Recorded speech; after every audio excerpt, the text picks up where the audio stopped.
সূরা আস-সাজদা। বিসমিল্লাহির রহমানির রহিম। রহমান রহিম আল্লাহ তাআলার নামে। আলিফ লাম মিম। সৃষ্টিকুলের মালিক আল্লাহ তাআলার কাছ থেকেই এ কিতাবের অবতরণ, এতে বিন্দুমাত্র সন্দেহ নেই। তারা কি একথা বলতে চায় এ কিতাবটা সে ব্যক্তি রচনা করে নিয়েছে? না, বরং এ হচ্ছে তোমার মালিকের কাছ থেকে নাজিল করা একটি সত্য কিতাব। আমি এটা এই জন্য নাজিল করেছি যাতে করে এর দ্বারা তুমি এমন এক জাতিকে জাহান্নাম থেকে সাবধান করে দিতে পারো যাদের কাছে নিকট অতীতে তোমার আগে কোনো সতর্ককারী আসেনি। সম্ভবত তারা হেদায়েত লাভ করতে পারে। আল্লাহ তাআলা যিনি আকাশমালা, জমিন ও উভয়ের মাঝে অবস্থিত সব কিছু 6 দিনে সৃষ্টি করেছেন, অতঃপর তিনি আরশে সমাসীন হন। তিনি ছাড়া তোমাদের কোনো অভিভাবক কিংবা সুপারিশকারী নেই। এরপরেও কি তোমরা বুঝতে পারছো না? আসমান থেকে জমিন পর্যন্ত সব কিছু তিনিই পরিচালনা করেন। তারপর সবকিছু তিনি উপরের দিকে নিয়ে যাবেন এমন এক দিনে যার পরিণাম তোমাদের গণনায় 1000 বছর। তিনি দৃশ্যমান ও অদৃশ্যের পরিজ্ঞাতা, পরাক্রমশালী ও পরম দয়ালু। তিনি যা কিছুই সৃষ্টি করেছেন সুন্দর ও নিখুঁত করেই সৃষ্টি করেছেন, এবং তিনি মানব সৃষ্টির সূচনা করেছেন মাটি থেকে। অতঃপর তিনি তার বংশধরদের তুচ্ছ তরল একটি পদার্থের নির্যাস থেকে বানিয়েছেন। পরে তিনি তাকে ঠিকঠাক করলেন এবং তার মধ্যে তিনি তার নিজের কাছ থেকে রূহ ফুঁকে দিলেন এবং তোমাদের জন্য তাতে কান, চোখ ও অন্তঃকরণ দান করলেন। তোমাদের খুব কম লোকই কৃতজ্ঞতা আদায় করে। আল্লাহ তাআলাকে যারা অস্বীকার করে তারা বলে, আমরা মৃত্যুর পর যখন মাটিতে মিশে যাব তারপরেও আমাদের আবার নতুন করে পয়দা করা হবে। মূলত এরা তাদের মালিকের সাথে সাক্ষাৎকারের বিষয়টিকেই অস্বীকার করে। হে নবী, তুমি এদের বলো, জীবন হরণের ফেরেশতা যাকে তোমাদের মৃত্যুর ব্যাপারে দায়িত্ব দেওয়া হয়েছে অচিরেই তোমাদের জান কবজ করে নেবে। অতঃপর তোমাদের সবাইকে মালিকের দরবারে ফিরিয়ে নেওয়া হবে।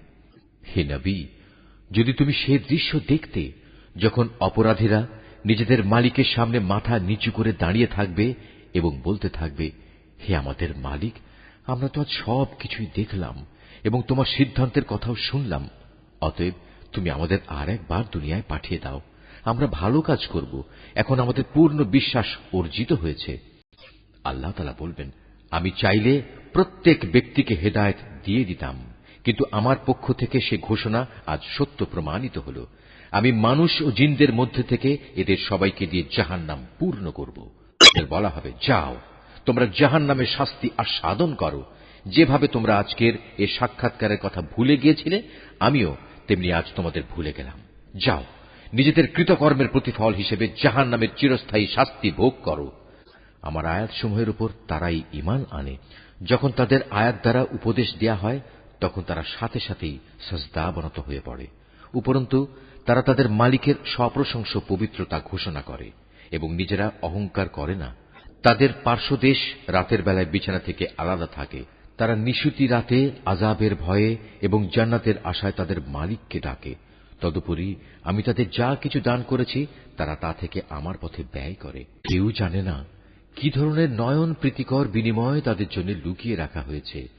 মূলত তা হবে তাদের কাজের যথার্থ পুরস্কার। যে ব্যক্তি মোমেন সে নাফরমান ব্যক্তির মতো হয়ে যাবে? না, এরা কখনো এক সমান হতে পারে না। অতএব যারা ঈমান এনেছে এবং নেক আমল করেছে তাদের জন্য সুরম্য জান্নাতে বাসস্থান হবে।